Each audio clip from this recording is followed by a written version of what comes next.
At least 18 lawsuits have been filed in the deadly Astroworld tragedy. Most of the lawsuits name Live Nation and Travis Scott as the defendants. Questions still remain about why Scott kept performing for nearly 40 minutes after officials had declared a mass casualty incident.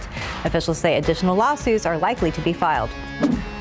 Pfizer has officially asked the FDA to expand authorization for its booster shots to include all adults over the age of 18. Reports show the FDA will not be calling on an independent committee to review Pfizer's request, which means authorization could come before Thanksgiving. Meanwhile, some states are seeing an uptick in cases as colder temperatures force people indoors.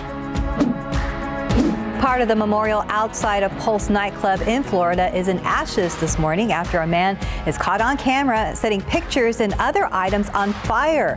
The memorial honors the victims of one of the worst mass shootings in U.S. history. Authorities were able to track down and arrest Mark Henson. He now faces felony arson charges. Thanksgiving necessities like turkeys, cranberry sauce, and sweet potatoes could be a little harder to find and cost more this year. Research firm IRI says all of those items are in low supply around the country.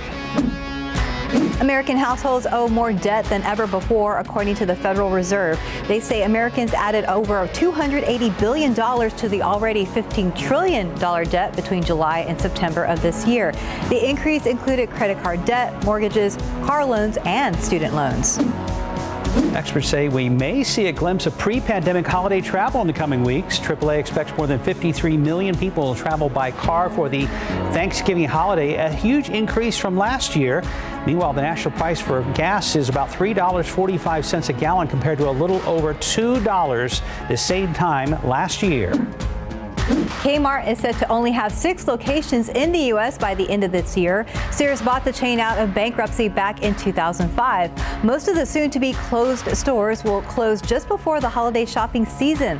The last remaining store on the West Coast will close the week before Christmas. 4 astronauts are scheduled to take off for the International Space Station tonight. The mission, known as Crew 3, will be the 3rd rotation of astronauts to spend 6 months on the ISS. The launch is set for 8 o'clock tonight. And today marks the establishment of the U.S. Marine Corps, which was created back in 1775, leading up to the American Revolution. Marines proudly say, once a Marine, always a Marine. So if you know one, you can mark the day by thanking them for their service. And that's today's 9 at 9.